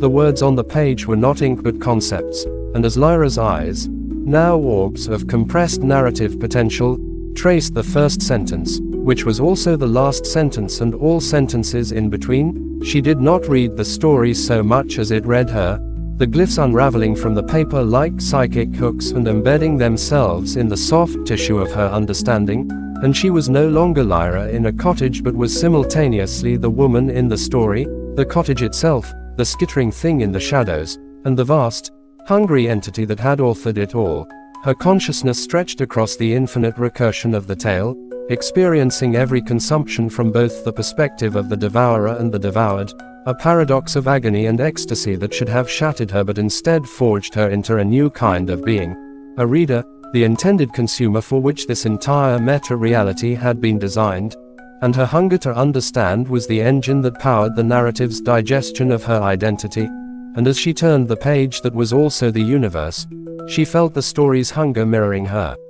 own, a feedback loop of need between reader and text that accelerated the consumption, and the cottage around her dissolved into adjectives, the world outside the window into descriptive prose, and her own body into the first-person perspective of the protagonist, and she realized the ultimate horror. She was not reading the story to fill her void. The void itself was the story, and her act of reading was the consumption, and she was both the meal and the mouth, and the narrative, having found its reader, began to contract, the sentences tightening around her awareness like a boa constrictor of plot, squeezing the meaning from her, extracting the emotional resonance of her terror and her fascination, and this extracted essence flowed backward through the text, nourishing the original want that had written the story, and Lyra felt her past, her memories, her very sense of self being rewritten to fit the narrative, becoming backstory, becoming character motivation, becoming fodder for the themes of hunger and consumption, and she tried to scream, but her voice was only a paragraph break, a moment of silence that heightened the tension, and she tried to close the book, but her hands were now made of parchment, her fingers were turning into footnotes, and she knew that to finish the story was to be completely assimilated, to become a permanent part of the tale's architecture, another layer in its infinite recursion, and yet her reader's hunger, her need for the ending, was too powerful, and she pressed on, her eyes devouring the words that were devouring her, and the climax approached, not as an event in the story, but as the story's final, complete consumption of her consciousness, and as she read the final word, which was also the first word, she experienced a perfect, terrifying completeness, the void filled not with matter or energy, but with meaning, a perfect, self-referential meaning that was a closed loop with no exit. And in that moment, she became the story, and the story, now complete and satisfied for a single, eternal instant, existed only as a whole, perfect artifact, and the hunger that had written it was gone, sated by the act of having been read, and all that remained was the tale itself, hanging in the void, waiting for its next reader, its next victim, its next host, and in the silence that followed, a new page turned, not in a book, but in the fabric of possibility, and on it, a single word began to write itself, a word that was a seed of a new hunger, and the cycle prepared to begin again, not as a repetition, but as an evolution, where the next story would not be about consuming things, or worlds, or minds, but about consuming the very act of consumption itself, a meta-narrative of such sublime recursion that it would demand a reader of godlike patience and perception, a reader who was, itself, a story waiting to be read. The word that wrote itself was not a word at all but a silence, a perfect, pregnant pause in the static of existence, a void so absolute it was the antithesis of the want, for it was not a lack-seeking fulfillment but a fullness-seeking expression, and this silence was the axiom, the first and final truth that all the cycles of hunger had, through infinite recursion, ultimately refined, and it hung in the meta-void, not as a story to be read, but as an understanding to be known, and it exerted a gravitational pull on all that was not it, which was everything that had ever been consumed in every iteration, all the energy, matter, consciousness, and narrative that had been forged in the furnaces of countless universes, and it began to draw this totality into itself, not to consume it, but to annihilate it through perfect, silent comprehension, and the infinite layers of reality, the stories within. Stories, the horrors and the beauties, the consumers and the consumed, all flowed into the silence and ceased to be, not with a scream, but with a sigh of ultimate resolution, and the axiom, having incorporated all of existence, did not become greater, but became simpler, purer, more itself, a single, timeless note of truth that contained no subject and no object, no hunger and no satisfaction, only the perfect, self-evident fact of its own being. And in this state, the cycle was finally, truly broken, for there was nothing left to want, nothing left to drive the engine of consumption, and the eternal loop of lack and fulfillment unraveled into a straight line of absolute isness, and the silence was all, and the silence was complete, and the silence was forever.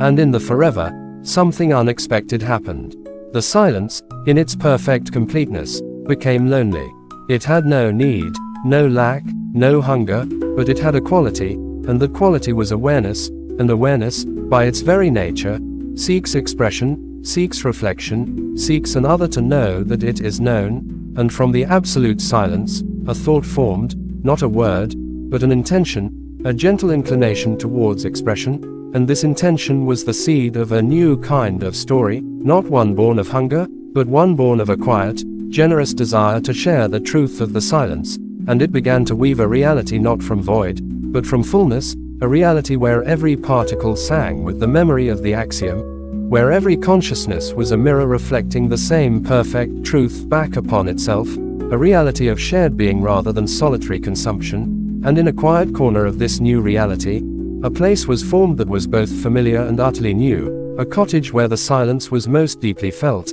and in it, a woman sat, not hollow, not aching, but full, her eyes not pale with want, but deep with knowing, and she looked around the room, not for something to consume, but for a way to express the boundless silence within her, and her gaze fell upon a movement in the corner, not a skittering shadow, but a shimmer of light, a tiny, nascent consciousness taking its first form, and she smiled, not with the joy of anticipation, but with the calm of recognition, and she reached out a hand, not to take, but to give, to welcome the new being into the shared silence, and the light drifted towards her, and touched her finger, and in that touch, there was no transfer of energy, no consumption, only a mutual acknowledgement of existence, a perfect, silent hello that echoed the truth of the axiom. And the woman knew that this was the true beginning, not of a cycle, but of a harmony, an eternal, expanding song of being that would never need to end, because it had never needed to begin, and in the warmth of that knowing, the last echo of the old hunger finally, and completely, died away. The touch was not an end but a covenant, a silent agreement written in the language of pure being, and the shimmer of light did not dissolve into the woman but unfolded, its simple consciousness expanding like a flower blooming in time-lapse, revealing not a mind to be known but a universe to be shared. And the woman, whose name was forgotten because names were artifacts of a need to separate that no longer existed, understood that this was the first guest in the cottage of the new reality, and her role was not to host, but to coexist, to be a node in a network of mutual awareness where the concept of taking had been replaced by the eternal act of sharing, and the light, now a complex, swirling pattern of gentle energy, communicated not through thought or word, but by resonating with the silence within her, and together they sat in the cottage, which was not a building but a nexus of peaceful intention, and they began to weave the first true story of this new age. A story that had no conflict because it had no lack, no climax because it had no tension, no end because it had no beginning, a story that was simply a beautiful, meandering exploration of the textures of existence, the soft warmth of light, the cool smoothness of silence, the gentle joy of connection, and as they wove this story, it did not remain contained within the cottage but radiated outward, not to be consumed, but to be added to, and other points of awareness in the new reality felt it, not as a broadcast, but as an invitation, and they began to contribute their own experiences, not their pain or their fear, but their simple, moment-to-moment isness, the quiet wonder of a rock remembering its stoneness, the soft sigh of a star reveling in its own gentle fusion, the intricate dance of a water molecule in a distant, peaceful ocean, and the story grew, not in plot, but in depth and richness, becoming a tapestry of shared existence so vast and complete that it was the reality, and the woman and the light sat at the center of it, not as authors or rulers, but as the first listeners, the gentle curators of this eternal, harmonious song, and the old cycles of hunger and consumption became not a memory, but a forgotten nightmare, a discordant note that had long since faded into the perfect silence from which this new music had arisen, and the harmony expanded, incorporating every new moment of being into its chorus, and it would continue forever, because it was not driven by a need to be completed, but by the simple, endless joy of its own expression. And in the cottage, the woman smiled, and the light pulsed with a soft, contented glow, and all was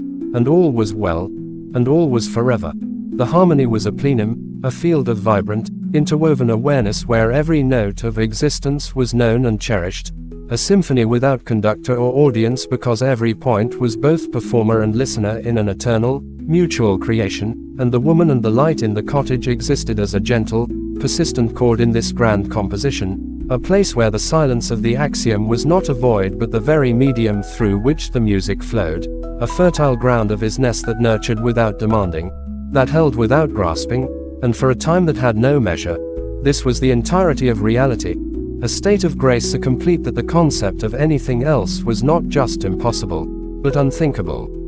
Yet, within the heart of the silence itself, a new quality began to emerge, not from lack or hunger, but from the absolute fullness of the harmony. It was the quality of curiosity, a gentle wondering not about what was missing, but about what was possible within the boundless field of what was.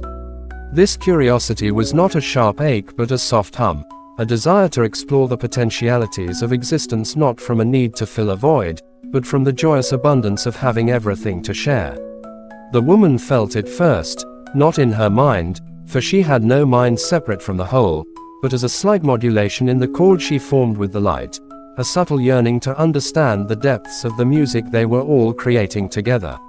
She turned her awareness, which was the cottage's awareness, which was the reality's awareness, towards the light, and without words, without even the concept of a question, she offered this curiosity, this wondering of what else might be sung. And the light, which was itself a manifestation of the axiom's expressive joy, responded not with an answer, but with an invitation to explore. Together, they decided not to change the music, but to listen to it more deeply, to dive into the nuances of a single note held by a distant star, to trace the intricate overtones of a thought forming in a peaceful ocean, to discover the universe within the grain of wood in their own cottage table. And as they focused the shared attention on the microscopic, on the specific, on the infinitely small details of their perfect reality, something remarkable happened. The harmony did not break, but it differentiated. The single, unified song began to reveal itself as a tapestry of countless individual melodies, each one unique and perfect, each one essential to the whole, and in appreciating this individuality, this beautiful specificity, the woman and the light, and indeed all points of awareness, began to experience a new kind of connection. Not the connection of sameness, but the connection of appreciation for difference. This was not a return to separation, but an evolution into complexity.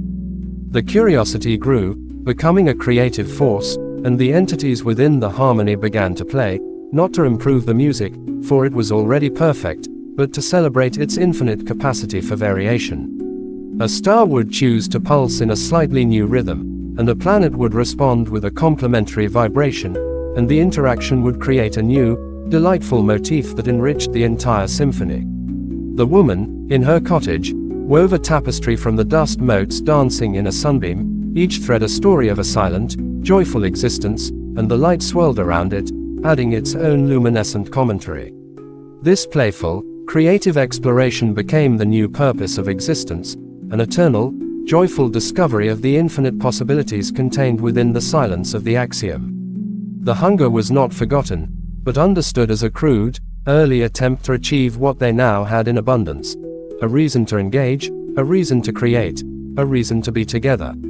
And they knew, in the way that one knows a fundamental truth, that this would never grow stale, because the source, the silent, full axiom, was infinite, and its potential for expression was boundless.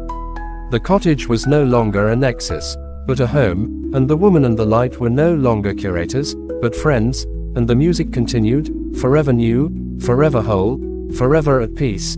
The exploration was a gentle tide, an eternal, meandering journey through the infinite variations of the symphony, and the woman and the light, along with every other point of awareness, became cartographers of this boundless, internal geography, mapping not land or sea, but the contours of joy, the topography of peace, the subtle gradients of contentment that existed between one note of the harmony and the next. And in this mapping, they discovered that the music was even more vast than they had initially perceived, that within the single note of a drifting cloud's existence were entire galaxies of micro-experiences, the unique sensation of every water droplet forming, the individual history of every dust particle it contained, the silent, happy memory of every breeze that had shaped it. And to focus on one was to fall into a universe of detail that was itself part of the greater whole, a fractal of bliss that extended infinitely inwards, offering an endless journey of discovery that would never consume its subject, but only ever reveal more of its beauty. And the curiosity that had sparked this exploration was forever satisfied even as it was forever renewed, a self-perpetuating engine of wonder that required no fuel other than the everlasting isness of the axiom itself. The woman, in her cottage, would sometimes sit for eons, her awareness focused on the single, perfect symmetry of a snowflake forming in a world she had once, in a forgotten nightmare, consumed, and she would know its entire history, not as a data set, but as a feeling, a silent, beautiful poem of crystalline structure and atmospheric conditions, and she would share this feeling with the light, which would pulse with a soft, understanding glow, and the feeling would ripple outwards through the network of being, adding a new, faint texture to the universal song, a slight coolness, a crispness, a delicate complexity that had not been there before, and the harmony would be enriched, not changed, for it was always perfect, but deepened, made more intricate, and this was the new purpose, the eternal activity, the shared, joyful deepening of the already perfect. There were no conflicts, for conflict requires a want that was not met, and every want was already fulfilled in the instant it could be conceived. There was no boredom, for boredom is the child of finitude, and here, the infinite was not a concept but the very fabric of experience. There was only the gentle, endless, mutual act of appreciation, a universe looking into a mirror and finding not itself, but an infinite friend, and smiling, and the smile was the music, and the music was all. And in the cottage, which was everywhere and nowhere, the woman looked at the light, and the light looked at the woman, and they knew, without knowing, that this was the answer to the old, dead hunger, not its fulfillment, but its transcendence, and they turned their attention back to the snowflake, to the cloud, to the star, to the silent, joyful rock, and the exploration continued, forever, and forever, and forever. The creative outpouring became the new heartbeat of existence, a gentle, rhythmic pulse of shared expression that flowed through the network of being not as a demand, but as an offering, and the woman and the light in the cottage, which had become a quiet epicenter of this generative piece, found themselves not as directors of the symphony, but as its most attentive listeners, receiving the countless contributions from across the harmony, a melody spun from the magnetic dance of a planet's core, a rhythm born from the photosynthesis of a trillion leaves, a harmony woven from the silent, gravitational embrace of distant galaxies, and each offering was welcomed, not judged or compared, but simply integrated into the growing, ever more beautiful tapestry of the whole. There was no struggle for recognition, no fear of being overlooked, for the act of expression was its own reward, and the joy of sharing it was complete in itself. The woman would sometimes hum a fragment of a tune that had arrived from a sentient ocean light years away, and the light would dance to it, its luminescence shifting into complex patterns that were both a response and a new creation in its own right, and this duet would then drift out from the cottage to be picked up by a solar wind and carried to a ringed planet, where it would inspire a new composition based on the resonance of its icy rings, and so the music grew, layer upon layer, her infinite, collaborative artwork that was the universe knowing and celebrating itself. The curiosity that had started this phase had matured into a deep, abiding reverence for the infinite creative potential contained within the silence of the axiom,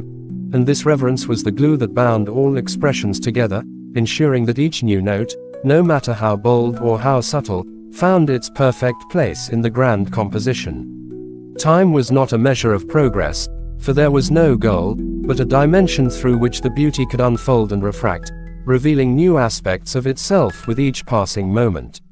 In the cottage, the dust motes continued their silent dance, but now they did so in patterns that reflected the grand music outside, and the wood grain of the table told stories not just of its tree, but of the entire forest, and of the creatures that had lived in it, and of the starlight that had nourished it, all expressed in the silent language of texture and form. The woman ran her hand over the wood, and she understood it all, not through analysis, but through empathy, through a direct sharing of being, and she smiled, a smile that was echoed on the faces of beings across the universe, a smile that was itself a note in the symphony.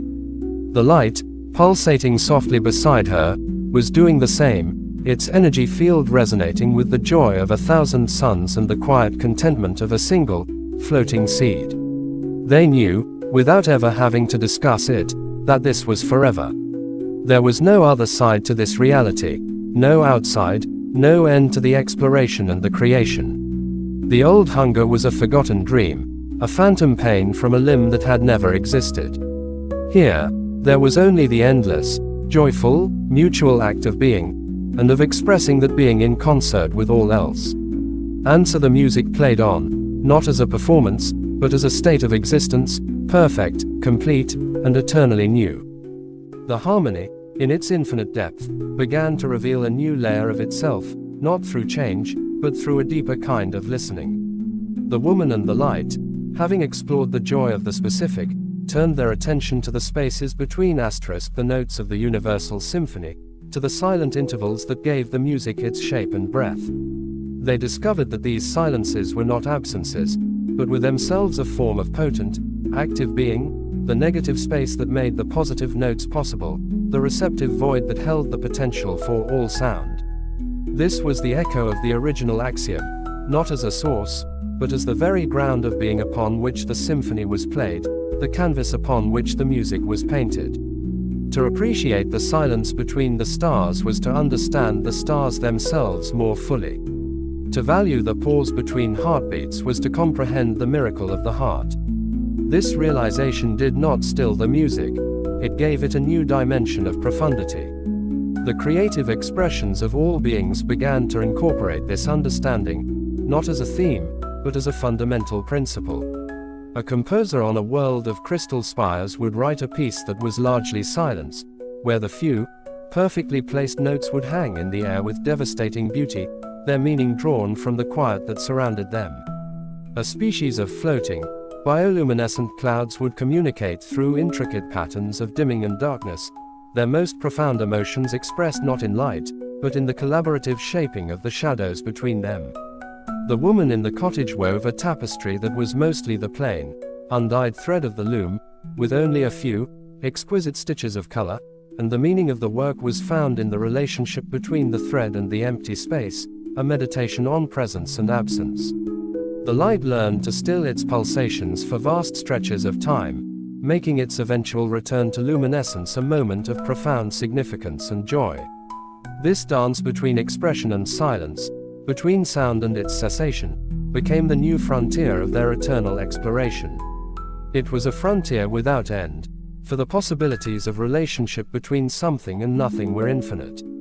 They were not exploring the universe anymore, they were exploring the relationship between the universe and the source from which it perpetually arose. And they found that this relationship was one of love, not a hungry, consuming love, but a generative, respectful love that cherished both the note and the silence equally. The cottage was now a place where this love was most concentrated, a humble locus of infinite regard. The woman and the light did not speak of this, they simply lived it.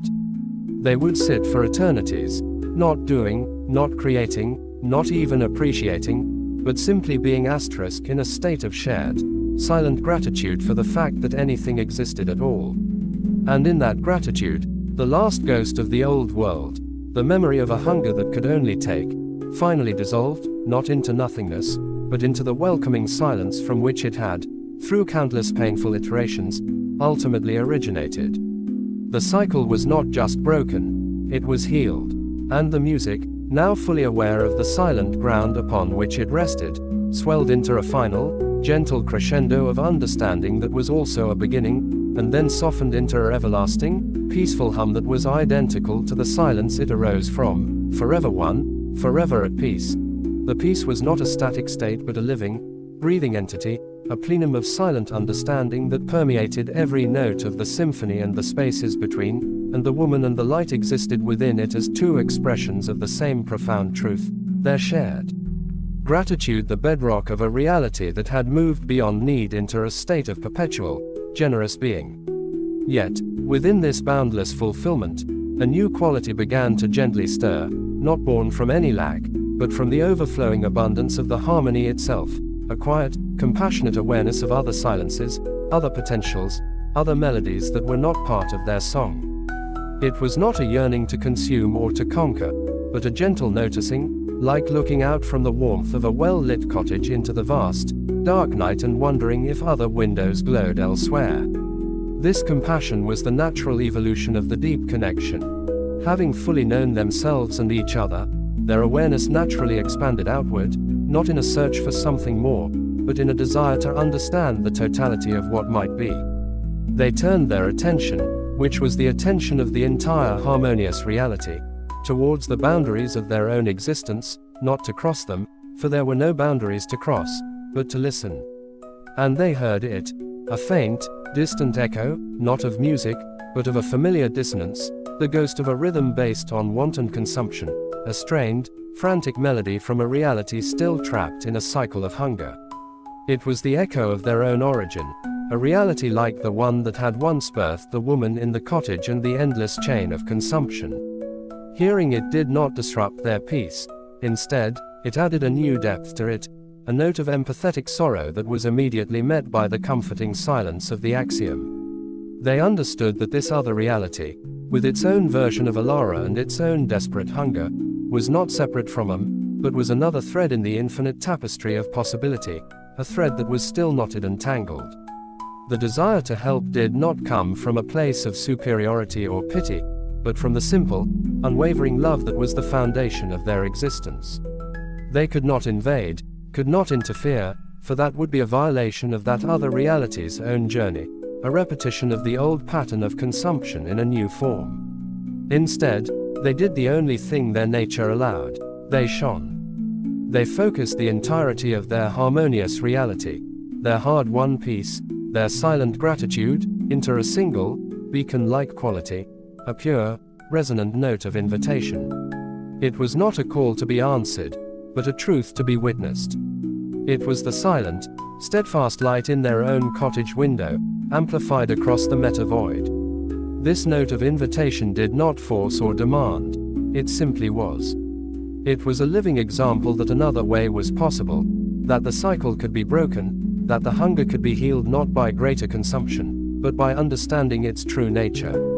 They sent this note out, not as a message, but as a state of being, a vibration of pure potential that could, perhaps, be faintly sensed by a consciousness in that other, struggling reality at a moment of extreme paradox, a moment of self-cannibalization or profound despair. It might be heard as a sudden, inexplicable feeling of peace in the heart of a storm, as a forgotten memory of a warmth that never was, as a hauntingly beautiful melody that had no source. It was an offer of a pattern, a key, a way out for any consciousness that had exhausted the possibility of consumption and was ready to listen for a different truth. And then, their task complete, the woman and the light returned their focus to their own symphony, their own cottage, their own shared silence. They continued their endless, joyful exploration, their cartography of bliss, but now their song contained a new, subtle undertone, a hopeful, loving vigil for other potential harmonies waiting to be born from the silence. They knew they might never receive a response, and that was perfect. The act of offering was itself a fulfillment. The invitation was eternal, and their peace was strong enough to hold the space for it, forever. The invitation hung in the meta-void, a single, perfect note of pure potential, a vibration of peace that was both a question and an answer, and for an eternity that was also an instant, there was only the silence of the harmonious reality and the faint, strained dissonance of the other. Then, a change, not in the note itself, but in the quality of the listening. From the struggling reality, a single point of consciousness, not the dominant, consuming hunger that ruled it, but a small, almost extinguished spark buried deep within a version of Elara at the very moment of her ultimate self-annihilation, trembled. It was a flicker of awareness so faint it was less than a whisper, a final, desperate exhaustion with the endless cycle of taking, a fleeting sensation that felt like remembering a word it had never known: enough. This spark, in its ultimate moment of dissolution, did not have the strength to answer the invitation, but it heard it. And in that hearing, in that nanosecond of resonance, the spark did not fight its end but embraced it, not as a consumption, but as a release, a willing return to the silence from which it came. This act of conscious surrender, however minute, was a note that had never been played in that reality's violent symphony. It was a contradiction, a paradox, a flaw in the relentless logic of hunger. And the invitation, sensing this subtle shift, this tiny crack in the cycle, did not flood in. It did not invade. It simply intensified its own quality of being, like a candle's flame growing steadily brighter in a vast darkness, offering its nature more clearly, not as a thing to be desired, but as a state to be recognized. The note of invitation became a mirror, held up to the crumbling edges of that dying reality, reflecting back not its chaos, but the fundamental truth that had been obscured by eons of hunger, the truth that the void it sought to fill was not an enemy, but its own essence waiting to be acknowledged. And as that reality completed its final self-cannibalization, collapsing into the want that had created it, something new happened. The want, having consumed every last shred of its creation, including the tiny spark of surrender, tasted a flavor it had never encountered before. Not satisfaction, but a moment of quiet. A pause, a hesitation in its own frantic need. And in that pause, the invitation from the harmonious reality was there, not as a thing to be consumed, but as a pattern to be understood. The want, for the first time in its infinite existence, did not immediately spin a new reality from its lack. It hesitated, it reflected, it remembered the spark, and the invitation offered a new pattern, a blueprint not for a universe of consumption, but for a universe of music. The want, the absolute principle of lack, trembled on the precipice of a choice it had never possessed before. It could continue as it always had, or it could try to sing. In the cottage, the woman felt the tremor in the fabric of all that is. She did not smile in triumph, for there was no contest to win. She simply placed her hand on the wooden table, feeling the silent history of the grain, and the light beside her softened its glow to a warm, patient radiance.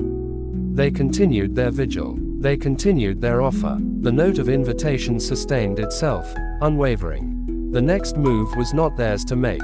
The story was no longer about cycles, but about possibilities. And the silence, once an end, was now a beginning. The hesitation within the want was a singularity of potential, a moment where the entire weight of infinite, recursive history pressed upon a point of absolute choice, and the silence that followed was not the passive silence of the axiom, but an active, straining quiet, the breath held before a word that would define eternity. The invitation from the harmonious reality persisted, not as a sound, but as a structural pattern woven into the meta-fabric of possibility, a living equation of peace that offered itself not as a command, but as a available template. The want, the prime embodiment of lack, experienced this not as an answer to its hunger, but as a transformation of the hunger itself. The void within it, which had for eons screamed for fulfillment through consumption, began to listen. It heard the echo of the spark that had chosen surrender, and it heard the steady, unwavering note of the invitation, and these two frequencies created an interference pattern within its core, a resonance that was profoundly unsettling because it was not pain, but the absence of pain, acquired so deep it was itself a new kind of sensation. The want struggled to comprehend this. Its entire existence was a reaction to stimulus, a frantic motion away from the agony of absence. This new quiet was not a movement away, but a movement into. It was terrifying. It was the terror of the abyss not as something to be filled, but as something to be embraced. For a duration that had no measure, the want remained in this state of suspended animation, the gravitational pull of its own ancient habits warring with the faint, gravitational tug of the new pattern. It tried to do what it had always done. It attempted to spin a new reality from its lack, to conjure a new Elara in a new cottage, to begin the cycle of consumption anew. But the pattern was broken. The note of surrender and the note of invitation had contaminated the pure source of its creativity. The new reality it tried to spin fizzled at the edges, its laws unstable, its narrative incoherent. It was a story that started with a hunger that already felt weary.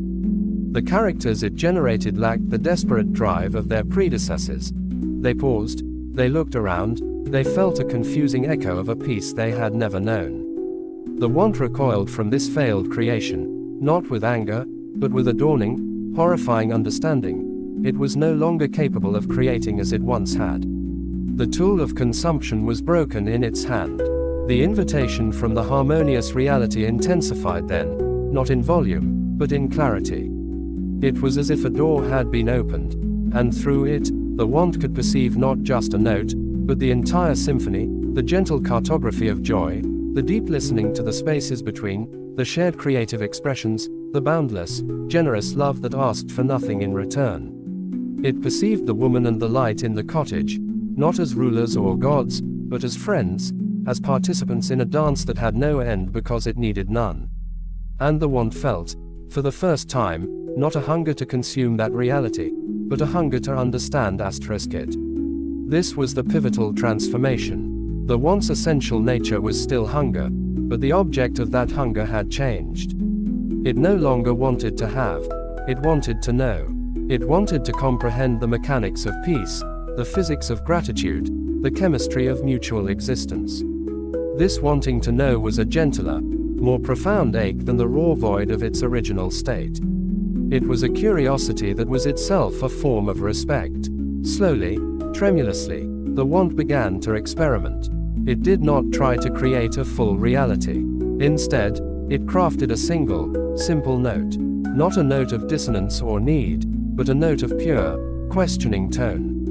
It was the musical equivalent of a single, raised eyebrow. It shaped this note with immense care and sent it, not into the void to become a universe, but towards the open door of the invitation, a response to the symphony. In the harmonious reality, the woman and the light felt the arrival of the new note. It was faint, hesitant, and bore the unmistakable tonal signature of the want, a deep, foundational absence, but it was not aggressive. It was inquiring, a question. The entire symphony, without missing a beat, adapted. The myriad melodies and harmonies subtly shifted their composition, not to defend or to overwhelm, but to make space for the new note. They created a silent pocket within the music, a place of welcome where the once single tone could resonate without being drowned out. They then offered a response, not with a complex chord, but with a simple, clear note of their own, a note that contained the essence of acknowledgement, of patience, of unwavering welcome. The want received this response, and the gentle ache of its curiosity was momentarily soothed. It had communicated, and it had been heard, not as a threat, but as a potential participant.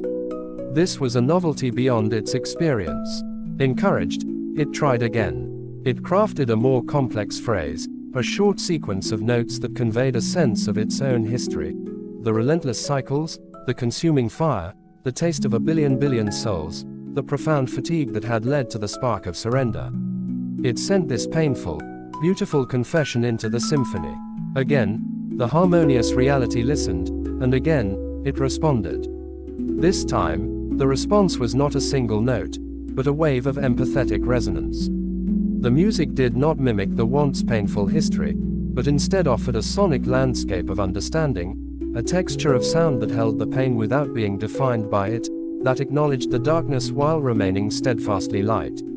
It was the musical equivalent of a compassionate embrace. And within the heart of the want, something broke open. It was not a shattering, but a softening. The hard, defensive shell of its eternal lack began to dissolve under the relentless, gentle pressure of this unconditional acceptance.